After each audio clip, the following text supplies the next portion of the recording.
Welcome back to Gold Rush, the Rustic Crackle technique.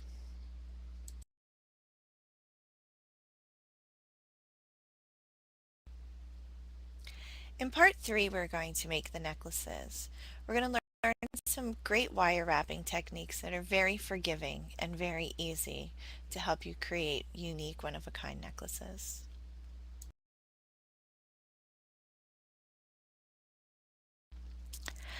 Once again, here's the material list for the pink ribbon necklace.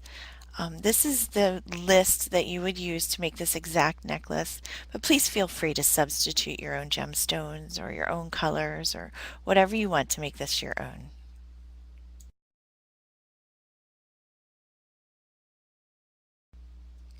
I always like to lay out my materials on my work surface before I begin. It helps me to get a visual of what it's going to look like and pick the right colors and beads for the project.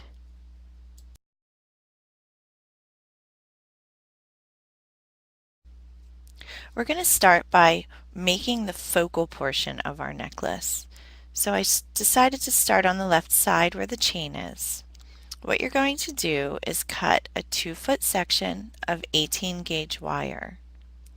You're going to take one end of that and make a wire wrapped loop, maybe about 2 inches, 3 inches from the end.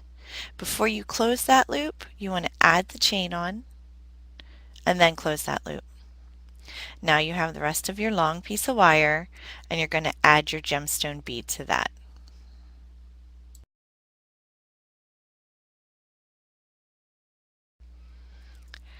I always tell people to cut more wire than you know you're going to need.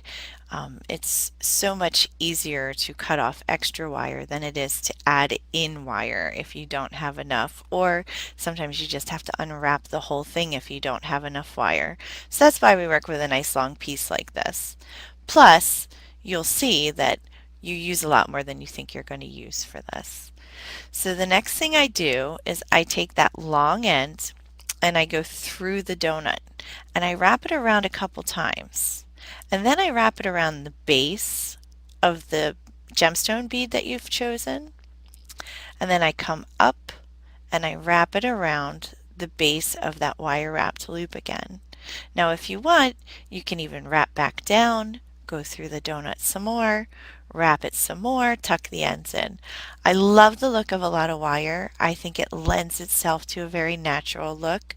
Plus, I think when you have very substantial sized beads, you also need substantial chain and wire to keep the balance in your piece.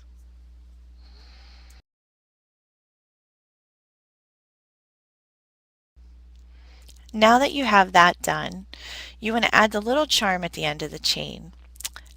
You're just going to use a ball head pin. For this, I used some wavy brass discs and a little pink gemstone bead that matched my focal. Again, you feel free to use whatever stones that you want. You may design this bottom portion of the chain however you want, but I do encourage you to add a charm that just brings a little bit of an accent color in from the beads that you've made.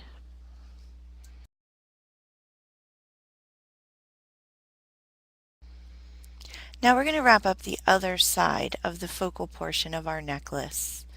We're going to be doing essentially the same thing as we did on the left side, except we won't be putting chain on this side. So you're going to be making a wire wrap loop, adding your accent bead, and then wiring through the donut.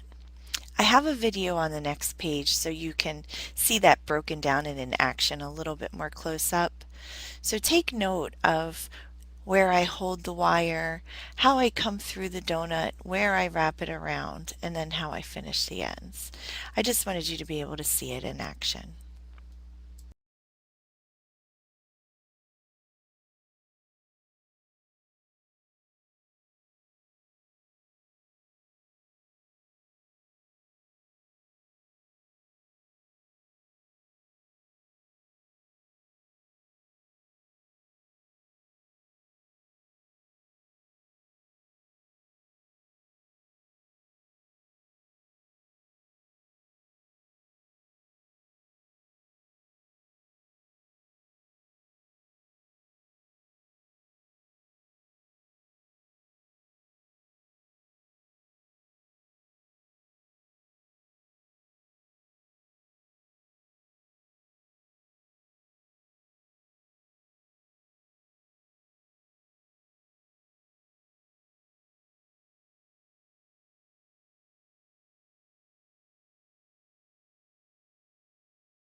Now we're going to take both of your pieces of sari silk that you have. I know they're very long. You want to feed both pieces at once through that loop that you just made on the right side of the focal piece of your necklace.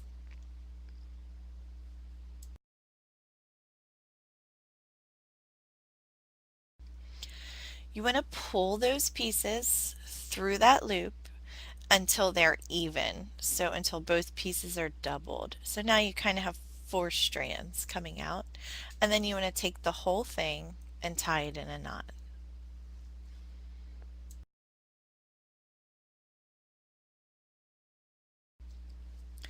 On the other end of the sari silk, we're going to add the clasp. This is what's going to finish the necklace. This clasp will then wrap around and hook into the chain. Now you're not going to need all of this sari silk.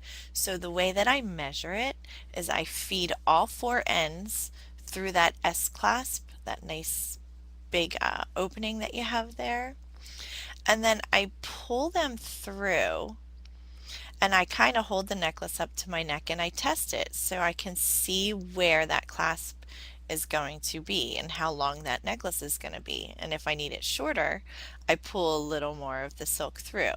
Once I have it just the right length, I take it off, still holding the clasp with my hand, like right at the base of the clasp so you don't lose your place.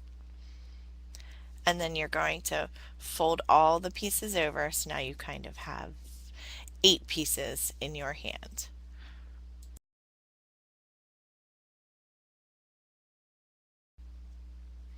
Right where you're holding this, right below that clasp, where you're holding all these pieces of fabric together, is where we're going to use wire to make a crimp, and this is going to hold all of this in place.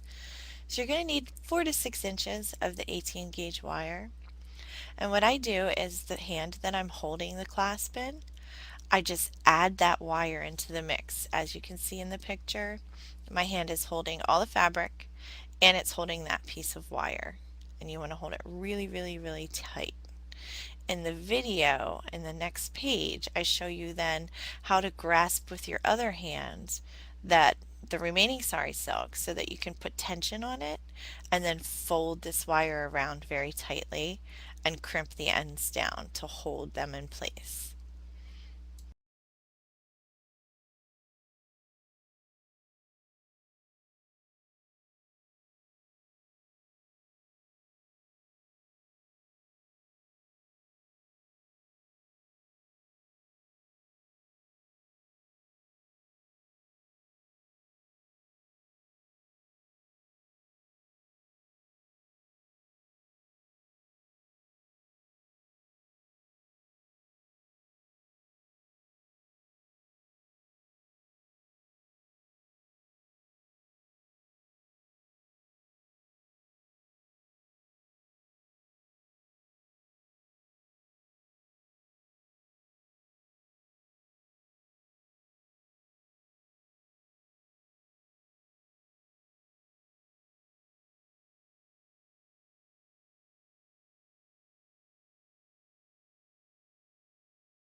Once your wire crimp is crimped down tight on both ends and trimmed and there's nothing poking up, that's it. You can hook the clasp onto the chain and you're done. You now have an asymmetrical necklace that completely showcases your unique beads.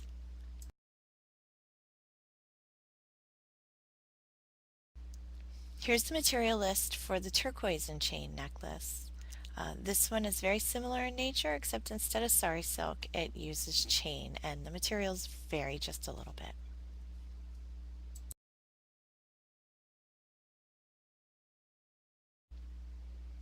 The focal portion of this necklace gets wired up exactly like the other necklace, except instead of adding a short piece of chain on one side and sari silk on the other, you're going to add long pieces of chain on each side.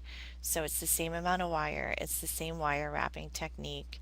You're just adding something different at the ends of the focal. Now, you also are going to need to add a clasp on one end of this. So when I use chain, I usually hold again, when I add my two long pieces of chain, I hold the necklace up to where I want it to fall on my neck, and then I take one side of the chain and I pull it to the back of my neck. And right where my fingers fall in the middle of the back is where I will take the chain apart to that length and then add the clasp there. That's going to be the smallest that you can make the necklace. And then if you leave longer chain on the opposite side, it's going to allow you to make it longer if you wish. So that way you have some adjustability depending on your neckline.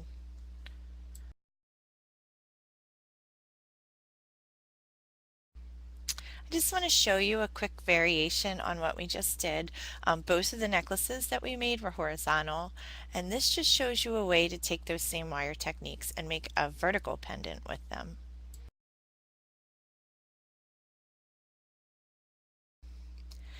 I use, again, about 2 feet of wire. It's usually my go-to.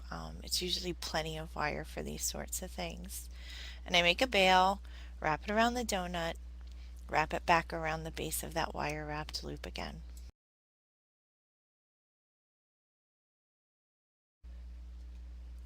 I add wire to the bottom, capture that donut bead, that dangle, and then I just wrap it back up and then around the top again just to give it a different look.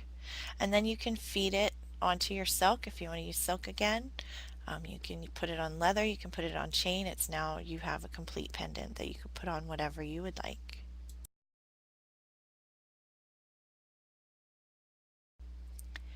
This class was just packed with techniques. In this class we learned to create a gold crackle sheet, form organic shaped beads. We then added the crackle to the beads. We went over baking beads, and then we used alcohol inks to paint them, acrylic paints to add layers. We used a crackle medium to add a layer, another antique with acrylics to bring that out. We sealed the beads, and then we wired them up into necklaces.